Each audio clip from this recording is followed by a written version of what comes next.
राधा राधा, यही सत्य, यही सार्थक, और सब मिथ्या, सब मिथ्या।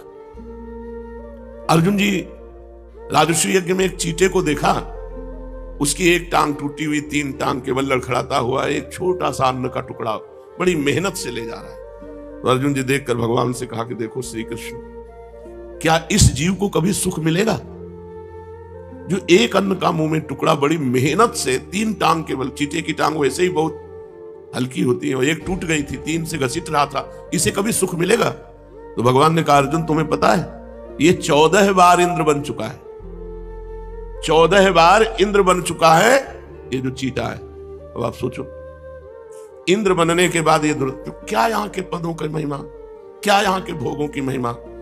कोई कभी भोगपति बनता है, कभी खाकपति बनता है। यहाँ की इच्छा करना, हे भगवान मेरा ये काम बन जाए, आग लगे काम में। भगवान तुम हमारे चिंतन से न जाओ, बस इतनी बात। सब विश्राम यही है, सब आनंद यही है, सब ज्ञान की पूर्ति यही है। सनकादि परम ज्ञानी महात्मा हरिश शरणम हरिश शरणम। भगवान शंकर कोई साधक थोड़ी है, लेकिन भगवान की लीला कथा कहते रहते हैं, निरंतर नाम जप करते रहते हैं। जिस मनुष्य ने ये बात पकड़ ली कि भगवान का स्मरण ही सत्य, वो जीत गया, और नहीं तो सब हार गए। हम लोग भगवान को साधन बना लेते हैं, तो प्रतिष्ठा वैभव रुपया इष्ट हो गया, और इष्ट जो है वो साधन बन गया। भगवान को साधन बना लेते हैं, साध्य बना लेते हैं संसार को, जबकि प्रारंभिक साधना यहीं से है, इस अपने संसार को जितना तुम्हारे पास है उसे साधन बना लो और भगवान को साध्य बना लो। छोड़ो, ज्यादा ज्ञान ध्यान की जरूरत नहीं है, सब ज्ञान ध्यान माया के एक चपेट में बह जाता है। भगवान का स्मरण, बस एक बात पकड़ लो कि मुझे भगवत विस्मरण ना होने पावे। और हम आपको बताएं, नाम जपते जपते क्षमता आती निरंतर नाम जपने की, नहीं तो मन व्याकुल हो जाएगा, नाम जप निरंतर नहीं कर पाएगा, क्षमता आती है। अब कैसे तुम्हें बताएं, अपने लोग ऐसे अभ्यास किए, लेटे हैं बस नाम चला, फिर नहीं चैन पड़ रहा, फिर बैठ गए, फिर लेटे हैं, कभी बेहोश हो गए नींद में तो बात अलग, नहीं रात दिन उसी में, तब वो नाम की क्षमता आती है। उठते बैठते मंद मुस्कुराते हुए भगवान की स्मृति चल रही। तुम लोग थोड़ी देर माला जपे, इसके बाद छोड़ दिए, अंदर से बिल्कुल छोड़ दिए। अब जो मन आया सो अंदर के, वो ऐसे नहीं होता। हमने इसीलिए माला प्रधान नहीं रखी। नाम साधक को कभी प्रेरित करते हैं कि आप माला ही लेकर करें। अंतर की वृत्ति, 11 माला किया, इसके बाद टांग दिया खूंटी पे माला, और अंतर की वृत्ति छोड़ दी, तो तुम्हारा भजन किस काम का? भजन का मतलब है सतत, निरंतर, अव्यावृत, अखंड। वो चलेगा अंतर की माला से। ये जिम्मेवारी भगवान को दे दी हमने कि गिन लेना, कितने हुए, जितनी जरूरत हो उतने गिन लेना, और जब जरूरत हो जाए कि पूरी हो गई तो मिल लेना। हम अर्जा जप रहे देहाती आदमी, हम तुम्हारे गणना वणना के चक्कर में नहीं पड़ेंगे कि भाई 21 माला है, 11 माला। अर्जा एक भी श्वास खाली न जाने देंगे, बस इतना हमारा प्रयास रहेगा। और इस पर कृपा कर दो तुम कि हमारी श्वास वृत्ति आपके सुमिरन से खाली न जाए। बस ये मस्ती की बात कह रहे हैं, बस इतना ही पकड़ना, कुछ नहीं पकड़ना। एकांत छत में निकल जाते थे, बैठे एकांत कोने में, निरंतर चल रहा है नाम मन। कभी कभी मन की एक वृत्ति होती है, चलो संसार में चले, उसी को मारना है, चलो ये भोग भोग ले, उसी को मारना है। अब मन नहीं लग रहा, बिल्कुल मन नहीं लग रहा, फिर भी हम शुरू हैं अपने नाम में। वो क्षमता बढ़ रही है आपके अंदर, भागवती क्षमता बढ़ रही है। अनजाने में आप महाबली बन रहे हैं। काम क्रोध लोभ मोह मद मत्सर, वही भागवती क्षमता, उनसे जीतने की आपको। साधक इस बात को देख ही नहीं रहा है, वो अपने समय को व्यर्थ गवा रहा है। सोचो, आपको 10 वर्ष हो गए, किसी को 20 वर्ष हो गए, क्या आपके अंदर की क्षमता बढ़ी? आप अंदर देखो। क्षमता का मतलब नाम सहन करना, नाम जब करना। आप खिलवाड़ मत समझो। नाम जब कर रहे हैं 4 घंटे सह गए, अभी 20 घंटे बकाया है। 10 घंटे सह गए, 10 घंटे से लगातार नाम चल रहा, आप विचलित नहीं हुए तो सह गए 10 घंटे का। जब अभी आपके 14 घंटा बकाया है, 24 घंटे जब बेहोश हो गए तो बेहोश हो गए। ऐसी व्याकुलता पैदा होती, करके देखना, आनंद की बात नहीं, भरभराता है मन। जब उसको दबाओ ना चारों तरफ से घेर के नाम में, तो व्याकुल होता है मन। कमरे में नहीं बैठने देगा, निकल करके बालकनी में खड़ा कर देगा। राधा राधा राधा राधा, नेत्र अपनी तरफ भागेंगे, इंद्रियां अपनी तरफ, व्याकुलता सहन करो उसको, बढ़ाओ समय अंदर से अंदर चिंतन का। यही सार है, नहीं तो सब बेकार है, सब मजाक है। माया हमें मजाक बना दिए, भगवान का विस्मरण करा के इतना अमूल्य मानो जीवन, और हम व्यर्थ कर दिए। कोई 30 का है, कोई 40 का, क्या हासिल हुआ? ये तो कृपा कहो कि धाम में पड़े हो, अगर धाम में ना हो तो तुम्हारे पास है क्या? क्या है? साधक के पास बल होता है चिंतन बल। श्री हरिवंश नाम बल लहो, अपने मन भाई सब कहो, रहो शरण हरिवंश की। कि अगर अभी आपको चलो, तो आप बिल्कुल तैयार हो इस संसार से जाने के लिए, मृत्यु को बिल्कुल स्वीकार किए हो, ये हमारी तैयारी है। अभी चलो, अब सोचो अभी शाम के मरेंगे, क्या तैयारी तुम्हारे पास? तुम्हारे पास है विश्वास कि शाम तक तुम भगवान के चिंतन से अलग नहीं होगे? धोखा हो जाएगा। और अगर निरंतर भजन चलता है तो तैयार है, अभी आ जाओ, चाहे कभी आ जाना, हम बिल्कुल तैयार मिलेंगे। जैसे हम कहते हैं अटैची हमारी तैयार रहती, क्यों? हमारा समय तैयारी में फिट, हमारा कुछ नहीं है, कुछ नहीं है, बिल्कुल फ्री ऐसे है।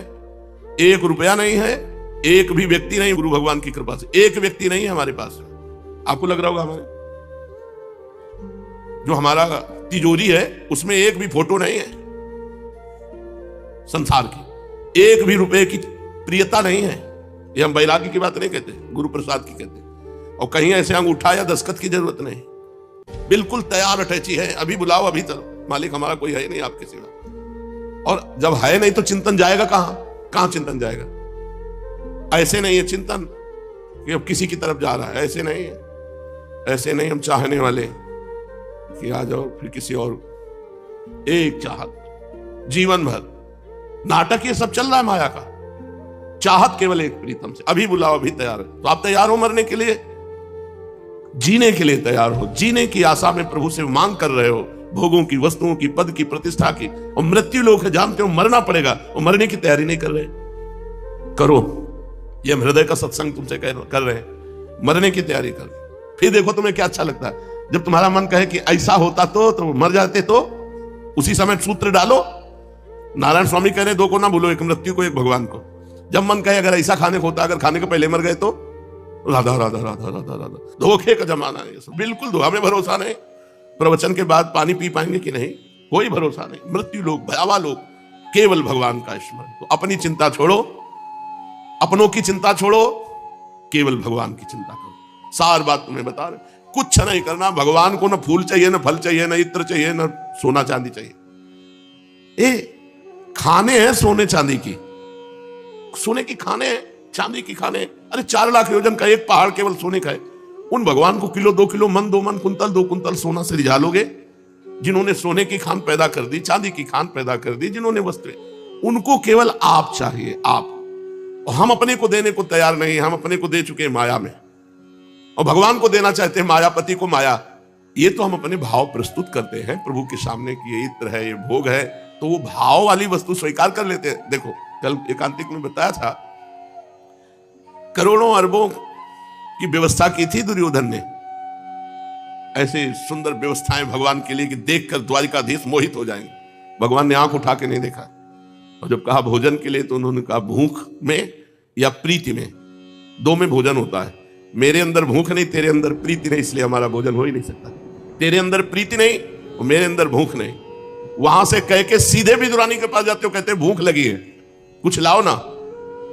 वो बावरी है, उनको तो कुछ सुध नहीं है, तो केला की तरफ भगवान इशारा करते हो, केला लाती, गूदा फेंक देती है। भगवान प्रेम मगन होकर छिलका पा रहे हैं। अब विचार करो, छिलका पा करके प्रेम मगन हो रहे हैं भगवान। भगवान को वस्तु चाहिए, पत्रम पुष्पम फलम तोयम, एक चुल्लू जल में प्रसन्न हो जाने वाले भगवान हैं। ये सारी सृष्टि उनकी, अगर चुल्लू भर जल भी दे रहे हो तो उन्हीं का जल दे रहे हो, उन्हीं की सृष्टि का जल दे रहे हो। सिर्फ आपका भाव चाहिए। भाव दिए हो माया को, अपनापन किए हो माया से, वो माला चला रहे हो भगवान का। बहुत लंबा सफर है, बंद करो, कुछ करने की जरूरत नहीं, होने की जरूरत है। भगवान के हो जाओ, बस हमारा कोई नहीं। ये कोई बिरला ही कर पाएगा, कह तो रहे बिल्कुल सरल भाषा में, ये सब शास्त्रों का सार कह रहे हैं आपको। भगवान का होके भगवान का भजन करो। बिगड़ी जन्म अनेक की, अब ही सुधरे आज। कौन सी साधना हो जाएगी अभी? आज अभी जीवन मुक्त हो गए। कैसे? वही राम को, कोई हमारा नहीं, हम किसी के नहीं, हम केवल श्री भगवान के। और जितनी श्वासें बची नाम जप करें, कोई गंदे आचरण नहीं करेंगे, बस मुक्त हो गए, जीवन मुक्त हो गए। चलते हैं श्रीमद् भागवत महापुराण। आज 12 स्कंद प्रारंभ हो रहा है, जिसमें कलयुग के भगवान के जाने के बाद जो राजवंश हुए उनका वर्णन है। राजा परीक्षित ने पूछा भगवान परमहंस श्री सुखदेव जी से, यदुवंश शिरोमणि भगवान श्री कृष्ण जब अपने परम धाम पधार गए तब पृथ्वी पर किस वंश का राज्य हुआ तथा अब किसका राज्य होगा? आप कृपा करके मुझे ये बतलाइए। परमहंस श्री सुखदेव जी महाराज ने कहा, प्रिय परीक्षित, मैंने तुम्हें 9वें स्कंद में बात बतलाई थी कि जरासंध के पिता बृहद्रथ के वंश में अंतिम राजा होगा पुरंजय, रिपुरंजय जिसका नाम कहा गया, उसके मंत्री का नाम होगा शुनक। वो अपने स्वामी को मार डालेगा और अपने पुत्र प्रद्योत को राज सिंहासन पर अभिषिक्त करेगा। प्रद्योत का पुत्र होगा पालक, पालक का विशाखयूप, विशाखयूप का राजक, और राजक का पुत्र होगा नंदिवर्धन। प्रद्योत वंश में यही 5 नरपति होंगे। इनकी संज्ञा होगी प्रद्योतन। ये 148 वर्ष तक पृथ्वी का उपभोग करेंगे भगवान के जाने के बाद। ये 5 राजा हुए। इसके पश्चात शिशुनाग नाम का राजा होगा। शिशुनाग का काकवर्ण, उसका क्षेमधर्मा, क्षेमधर्मा का पुत्र होगा क्षेत्रज्ञ, क्षेत्रज्ञ का विदिशार, उसका अजात शत्रु, फिर दर्भक, और दर्भक का पुत्र होगा अजय। अजय से नंदिवर्धन और उससे महानंदी का जन्म होगा। शिशुनाग वंश में 10 राजा होंगे। ये सब मिलकर कलयुग में 360 वर्ष तक पृथ्वी का राज्य करेंगे। 5 राजा 148 वर्ष तक और ये 10 राजा 360 वर्ष तक। प्रिय परीक्षित, फिर महानंदी की शूद्रा पत्नी के गर्भ से नंद नामक पुत्र होगा। वो बड़ा बलवान होगा। महानंदी महापद्म नामक निधि का अधिपति होगा, इसलिए उसे महापद्म भी कहेंगे। वह क्षत्रिय राजाओं के विनाश का कारण बनेगा। तभी से राजा लोग प्रायः अधार्मिक हो जाएंगे। महापद्म पृथ्वी का एक क्षत्र शासक होगा। उसके शासन का उल्लंघन कोई भी नहीं कर सकेगा। क्षत्रियों के विनाश में हेतु होने की दृष्टि से उसे दूसरा परशुराम ही समझना चाहिए। उसके सुमाल्य आदि 8 पुत्र होंगे। वे सभी राजा होंगे और 100 वर्ष तक इस पृथ्वी का उपभोग करेंगे। कौटिल्य, वात्स्यायन तथा चाणक्य के नाम से प्रसिद्ध एक ब्राह्मण विश्वविख्यात नंद और उनके सुमाल्य आदि 8 पुत्रों का नाश कर डालेगा। उनका नाश हो जाने पर कलयुग में मौर्यवंशी नरपति पृथ्वी का राज्य करेंगे। वही ब्राह्मण जिसका नाम चाणक्य, कौटिल्य, वात्स्यायन है, वो पहले चंद्रगुप्त मौर्य को राजा के पद पर अभिषिक्त करेगा। चंद्रगुप्त का पुत्र होगा वारिसार और वारिसार का अशोकवर्धन। अशोकवर्धन का पुत्र होगा सुयश, सुयश का संगत, संगत का शालिशूल और शालिशूल का सोम शर्मा, सोम शर्मा का शतधन्वा, शतधन्वा का पुत्र बृहद्रथ। कुरुवंश विभूषण परीक्षित। मौर्य वंश के 10 नरपति कलयुग में 137 वर्ष तक पृथ्वी का उपभोग करेंगे। बृहद्रथ का सेनापति होगा पुष्पमित्र शुंग। वो अपने स्वामी को मारकर स्वयं राजा बन बैठेगा। पुष्पमित्र का अग्निमित्र और अग्निमित्र का सुज्येष्ठ होगा। सुज्येष्ठ का वसुमित्र, वसुमित्र का भद्रक, भद्रक का पुलिंद, पुलिंद का घोष और घोष का पुत्र होगा वज्रमित्र। वज्रमित्र का भागवत, भागवत का पुत्र होगा देवभूति। शुंग वंश के 10 नरपति 112 वर्ष तक पृथ्वी का पालन करेंगे। परीक्षित, शुंगवंशी नरपतियों का राज्यकाल समाप्त होने पर यह पृथ्वी कर्णवंशी नरपतियों के हाथ में चली जाएगी। कर्णवंशी नरपति अपने पूर्ववर्ती राजाओं की अपेक्षा कम गुण वाले होंगे। शुंगवंश का अंतिम नरपति देवभूति बड़ा ही लंपट होगा। उसे उसका मंत्री कर्णवंशी वसुदेव मार डालेगा और बुद्धि बल से स्वयं राज्य करेगा। वसुदेव का पुत्र होगा भूमित्र, भूमित्र का नारायण, नारायण का सुशर्मा, सुशर्मा बड़ा यशस्वी होगा। कर्णवंश के 4 नरपति कर्णवायन कहलाएंगे और कलयुग में 345 वर्ष तक पृथ्वी का उपभोग करेंगे। प्रिय परीक्षित, कर्णवंशी सुशर्मा का एक शूद्र सेवक होगा बलि। वो अंध्र जाति का एवं बड़ा दुष्ट होगा। वो सुशर्मा को मारकर कुछ समय तक स्वयं पृथ्वी का राज्य करेगा। इसके बाद उसका भाई कृष्ण राजा होगा। कृष्ण का पुत्र श्री शांत कर्ण और उसका पौर्णमास, पौर्णमास का लंबोदर, लंबोदर का पुत्र चिविलिक होगा। चिविलिक का मेघ स्वाति, मेघ स्वाति का अटमान, अटमान का अनिष्टकर्मा, अनिष्टकर्मा का हाले, हाले का तलक, तलक का पुरुषवीर, पुरुषवीर का पुत्र होगा राजा सुनंदन। परीक्षित, सुनंदन का पुत्र होगा चकोर, चकोर के 8 पुत्र होंगे जो सभी बहु कहलाएंगे। इनमें सबसे छोटे का नाम होगा शिव स्वाति। वह बड़ा वीर होगा और शत्रुओं का दमन करेगा। शिव स्वाति का गोमती पुत्र और उसका पुत्र होगा पुरीमान, पुरीमान का मेधाशिरा, मेधाशिरा का शिवस्कंद, शिवस्कंद का यज्ञश्री, यज्ञश्री का विजय, विजय के 2 पुत्र होंगे चंद्रविग और लोमदि। परीक्षित, ये 30 राजा 456 वर्ष तक कलयुग में पृथ्वी का राज्य भोगेंगे। इसके पश्चात अवभृति नगरी के 7 आभीर, 10 गर्दभी, 16 कंक ये पृथ्वी के राज्य करेंगे। ये सब के सब बड़े लोभी होंगे। इसके बाद 8 यवन, 14 तुर्क यहां राज्य करेंगे। 8 यवन, 14 तुर्क राज्य करेंगे। इसके बाद 10 गुरुंड और 11 मौन नरपति होंगे। मौनों के अतिरिक्त ये सब 1099 वर्ष तक पृथ्वी का उपभोग करेंगे। 11 मौन नरपति 300 वर्ष तक पृथ्वी का शासन करेंगे। जब उनका राज्यकाल समाप्त हो जाएगा तब किलकिला नाम की नगरी में भूतनंद नाम का राजा होगा। भूतनंद का वंगिर, वंगिर का भाई शिशुनंदी और यशोदानंदी और प्रवीरक, ये 106 वर्ष तक पृथ्वी का राज्य करेंगे। इनके 13 पुत्र होंगे, सब के सब बाल्हीक कहलाएंगे। उनके पश्चात पुष्पमित्र नामक क्षत्रिय और उसके 10 पुत्र दुर्मित्र का राज्य होगा। परीक्षित वाल्हीक वंशी नरपति एक साथ ही विभिन्न प्रदेशों में राज्य करेंगे। उनमें 7 आंध्र देश के, 7 ही कौशल देश के अधिपति होंगे, कुछ विदुर भूमि के शासक और कुछ निषेध देश के स्वामी होंगे। इनके बाद मगध देश का राजा होगा विश्वस्फूर जी। ये पूर्वोक्त पुरंजय के अतिरिक्त द्वितीय पुरंजय कहलाएगा। ये ब्राह्मण आदि उच्च वर्णों को पुलिंद, यदु और मद्र आदि म्लेच्छ प्राय जातियों के रूप में परिणित कर देगा।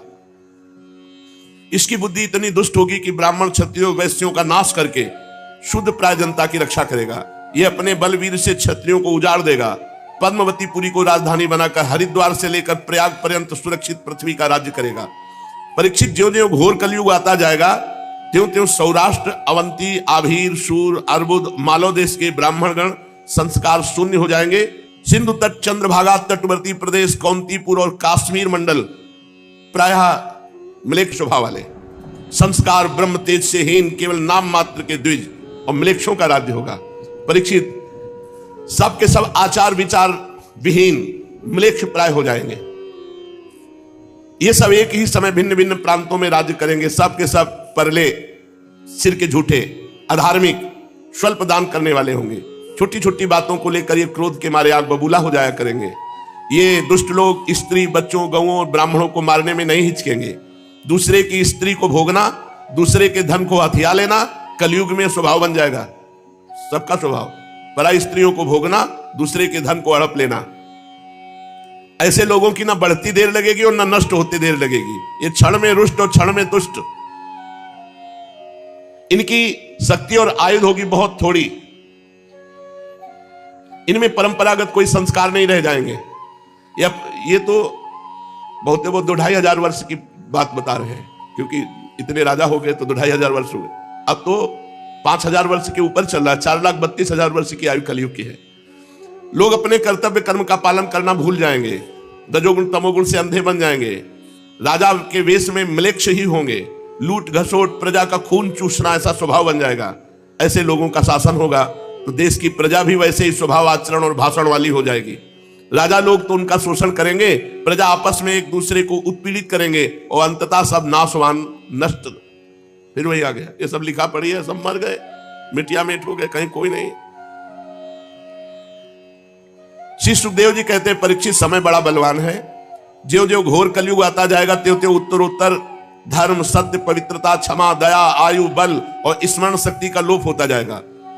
कलयुग में जिसके पास धन होगा उसी को महान माना जाएगा।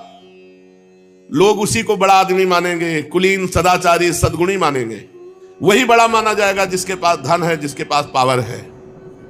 बिल्कुल, जिसके हाथ में शक्ति होगी वही धर्म और न्याय की व्यवस्था देखेगा, चाहे वो घोर पापी क्यों न हो। जो लिखा है वो देख ले, हो रहा है। दाम्पत्य भी रुचिर हेतुर मायई व्यवहार के। पहले लड़की की कुंडली देखो, लड़का की कुंडली देखो, गुण मिलाओ, सब। कलयुग में नहीं चलेगा। विवाह संबंध के लिए कुल, सील, गुण की परख निरख नहीं होगी। युवक युवती पसंद कर लिए, बस हो गया। पसंद आए तो ठीक, नहीं दूसरा कर लीजिए। ये कितना गंदा व्यवहार। युवक युवती पारस्परिक रुचि से ही विवाह होगा। गुण से, कुंडली से, जाति से, कुल से, इससे कोई मतलब नहीं रह जाएगा। व्यवहार में कौन निपुण माना जाएगा? जो जितना झूठ और बेईमानी कर ले, जितना गंदा व्यवहार कर ले, उतने व्यवहार में निपुण माना जाए वाले बड़े प्रवीण हैं। लाखों की जो चपत लगा दे दूसरे की, वही प्रवीण माना जाएगा। कलयुग में किसी के जीवन में सच्चाई और ईमानदारी नहीं रहेगी। युग धर्म का प्रभाव। जो जितना छली कपटी होगा उतना प्रवीण माना जाएगा। जितना छल कर ले, कपट कर ले, उतने व्यवहार कुशल माना जाएगा। स्त्री पुरुष की श्रेष्ठता उसके गुण संयम से नहीं, उसके चरित्र से नहीं, उसकी दुष्टता से होगी। जितना दुष्ट स्वभाव, जितना नीच, जितना वो उतना ही महान। कलयुग में कोई ब्राह्मणत्व से युक्त नहीं रहेगा। कलयुग का प्रभाव अभी तो भगवान की कृपा से है, क्योंकि अभी 5 वर्ष 4,32,000, पहले 32,000 तो पार हुए। न यज्ञ उपवीत, न त्रिकाल संध्या, कोई मतलब नहीं है, कोई मतलब नहीं। ब्राह्मणत्व से कोई मतलब नहीं रह गया है। त्रिकाल संध्या, गायत्री जप, नियम संयम, कोई मनमानी आचरण। अब तो यज्ञोपवीत भले ब्याह के समय डाल लेते हो तो डाल लेते हो, नहीं तो ब्याह क्या होता है? जब girlfriend boyfriend live in relation, तो पंडित की जरूरत क्या है? ब्याह की जरूरत क्या है? दंड कमंडल से सन्यासी की पहचान, और एक दूसरे के चिन्ह स्वीकार कर लो, कोई किसी को बोलने वाला नहीं। जब मनावे जिस आश्रम में प्रवेश हो जाओ, मनावे सन्यासी, सन्यासी से मनावे गृहस्थ, गृहस्थ से मनावे सन्यासी, कोई रोक नहीं, कौन रोक टोक रहा है? बड़ा विचित्र। जो जितना घूस देने में समर्थ होगा उतना ही वो बड़ा आदमी माना जाएगा। लिखा हुआ है भाई, शास्त्र जो कह रहा वही हो रहा है, आप देख लो, वही हो रहा है जो शास्त्र में लिखा है। जो घूस देने में असमर्थ होगा, धन देने में असमर्थ होगा, वही सबसे बड़ा दोषी माना जाएगा। घूस नहीं दे सकता, धन नहीं दे सकता, असमर्थ है तो दोषी है, वही दोषी है। और बहुत बड़ा दोष किए, घूस दे रहा है, धन है, वो दोषी नहीं माना जाएगा। बड़े लोग हैं। सत्य न्याय नहीं मिल पाएगा, पैसे के बल का न्याय होगा। ये कलयुग का प्रभाव है।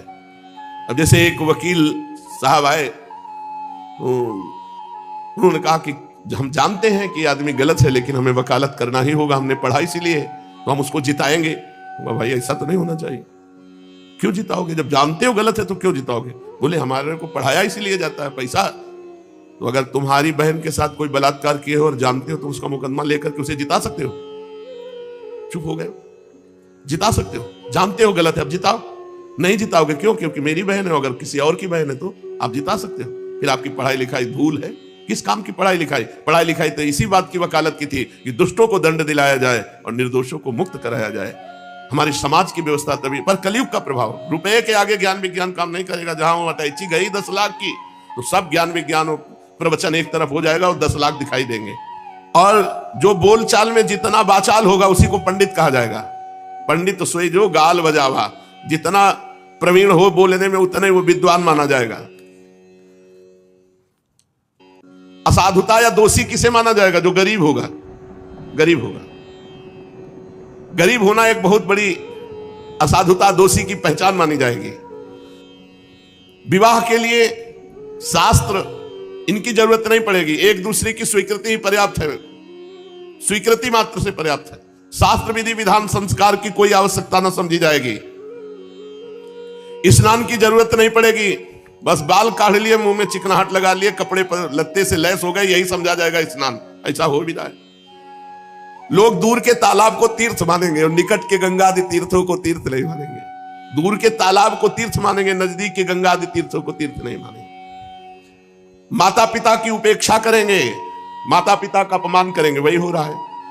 सिर पर काकुल बाल रखाना ही सुंदरता मानी जाएगी। शरीर के सौंदर्य का चिन्ह होगा बाल। जीवन में सबसे बड़ा पुरुषार्थ होगा इन प्रकार पेट भर ले, बस यही पुरुषार्थ होगा।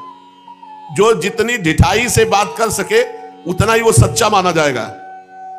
योग्यता चतुराई सबसे बड़ा लक्षण होगा। मनुष्य अपने कुटुंब का पालन कर ले वही प्रवीण माना जाएगा, चाहे धर्म से चाहे अधर्म से।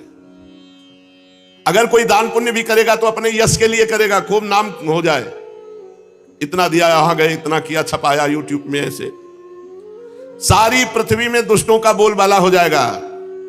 राजा का कोई नियम नहीं रहेगा। नीच स्वभाव के अत्यंत निर्दयी क्रूर राजा होंगे। लोभी इतने होंगे कि उनमें और लुटेरों में कोई अंतर नहीं माना जाएगा। प्रजा की पूंजी छीनना, दूसरे की पत्नियों को हड़प लेना, यह सब कलयुग में। प्रजा पहाड़ों और जंगलों में भाग जाएगी, किसी तरह बीज गुठली फल फूल खा करके अपना पोषण करेगी। कलयुग में कभी वर्षा नहीं होगी, सूखा पड़ जाएगा, तो कभी कर पर कर राजा के द्वारा लगाया जाएगा, कभी इतनी वर्षा होगी कि अन्न ही नहीं हो पाएगा, कभी कड़ाके की सर्दी पड़ेगी, पाला पड़ेगा, कभी आंधी चलेगी, कभी गर्मी पड़ेगी, कभी बाढ़ आ जाएगी। कलयुग में प्रायः ऐसे ही से प्रजा पीड़ित रहेगी। लोग आगे चलकर ऐसी परिस्थिति आएगी कि भूख मिटाने के लिए भोजन नहीं मिलेगा, प्यास के लिए पानी नहीं मिलेगा। आज जैसे लिखा है 4 वर्णों की मर्यादा नहीं रह जाएगी, तो नहीं रह गई। जैसे लिखा है ब्याह के लिए पंडित या शास्त्र की आज्ञा की जरूरत नहीं, मनोनीत, मन में हमने चयन कर लिया, चयन कर लिया, चयन कर लिया, हो गया। भूख प्यास के लिए लोग तड़पेंगे, मरेंगे आगे जो समय। इसीलिए कर ले अभी भजन, अभी भजन कर लो, कलयुग है और आगे आएगा तो देख लेना। ऐसे ऐसे रोग होंगे कि कोई नहीं बचेगा कि जिसके रोग ना हो। देख लो, हमने कैंसर का नाम कभी सुना नहीं था अपने समय में, अब कैंसर ऐसे हो रहा है जैसे जुकाम बुखार, ऐसे कैंसर फैल रहा है। कलयुग में मनुष्यों की परम आयु रह जाएगी 30 वर्ष। 10 वर्ष में जवान और 20 वर्ष में बुढ़ापा और 30 वर्ष में ढनंग गए। 30 वर्ष आगे चल करके आयु आएगी, 30 वर्ष में सब हो जाएगी पूरी जिंदगी का खेल। जितने में अभी जवान होते हैं उतने में सब हो जाएगा। परीक्षित, कलिकाल के प्रभाव से मनुष्यों के शरीर छोटे छोटे होने लगे। साइज कम होता जा रहा है, देखो कहां साइज बढ़ रहा है। अब इतने बड़े बहुत इतने बड़े हो गए अब ऐसा तो नहीं कि लंबे चौड़े, शरीर छोटे छोटे क्षीण रोगग्रस्त होंगे। कोई वेद की आज्ञा नहीं मानेगा, वर्ण आश्रम सब कोई वेद की आज्ञा नहीं मानेगा। पाखंड बढ़ता जाएगा। राजा लोग होंगे लुटेरों के समान, गौएं बकरियों के समान हो जाएंगी। वो आई थी ना गाय, गोद में लेके आए थे, देख लो जो लिखा है। तो हम कहा बच्चे हैं, बोले नहीं दूध देते हैं, इनके बच्चे हैं। ऐसे गोद में लिए थे, छोटी छोटी गौएं हो जाएंगी बकरियों की तरह और कम दूध देने वाली बन जाएंगी। वानप्रस्थी और सन्यासी ये विरक्त आश्रम वाले घर गृहस्थी की तरह। तपसी धनवंत दरिद्र ग्रही, कली कौतुक तात जात कहे। जिनसे वैवाहिक संबंध है उन्हीं को अपना संबंधी माना जाएगा। धान जौ गेहूं ये छोटे छोटे पौधे होंगे और रसहीन होने लगेंगे। जैसे अब खाद पड़ती है, अब कहां पावर रह गया। पहले की रोटी जो खाई है गाय के गोबर में पैदा हुई वो स्वाद अब इन रोटियों में थोड़ी रह गया। ऐसे ही पाते चले जाओ, ऐसा गेहूं में स्वाद था। वृक्षों में जो रसाल फल देने वाले वृक्ष हैं सब सूख जाएंगे, सूख गए, बगीचे के बगीचे सूख गए। एक एक गाड़ी आम, सुबह जाओ बिछा पड़ा हुआ है आम, अलग अलग स्वाद के आम थे, हिंगुहा ये वो, बड़े बड़े वृक्ष आम होते, बड़े बड़े वृक्षों के। मतलब जितनी बड़ी राधा केली कुंज जितना बड़ा एक वृक्ष होता, ऐसे फैली डाले और जब सुबह जाओ तो बिछा हुआ आम पड़ा है, बाल्टी में डाल के बैठ जाओ, 2-4 किलो तो ऐसे ही पा जाओ आम। फिरी बुला के पवाया जाता था। जिसके बगीचे होते थे खूब, वो सब सूख गए। अब इतने बुदे हैं, इतने बड़े फल हैं, पता नहीं कौन। देखो कलयुग का प्रभाव, इतना बड़ा पेड़ है, वो डाले संभालने लायक है नहीं, इतना बड़ा फल है। ऐसा वर्ण संकर पैदा हो रहे, फल फूल मनुष्य। अधिकांश रसाल वृक्ष सूख जाएंगे, छोटे छोटे कटीली झाड़ियां और ऐसे वृक्ष रह जाएंगे। कुछ समय बाद समय आएगा कि आकाश में बादल और बिजली तो दिखाई देगी, बूंद पानी नहीं गिरेगा। कर लो भजन जल्दी जल्दी, निकुंज चलते हैं। गृहस्थों के घर अतिथि सत्कार नहीं होगा। पहले लिखा होता था अतिथि देवो भव, अब लिखा होता कुत्ते से सावधान। कलयुग का प्रभाव। दरवाजे पे तुलसी का पौधा, गाय बंधी है पवित्र, अब दरवाजे पे कुत्ता बंधा हुआ है। आजकल दरवाजे पे कुत्ता रखे जाते हैं, गेट के अंदर रस्सी बांध करके सुरक्षा के लिए। पहले लिखा अतिथि देवो भव घरों में, अब लिखा होता कुत्ते से सावधान। हाँ, जनसंख्या अभी बढ़ रही फिर घटेगी।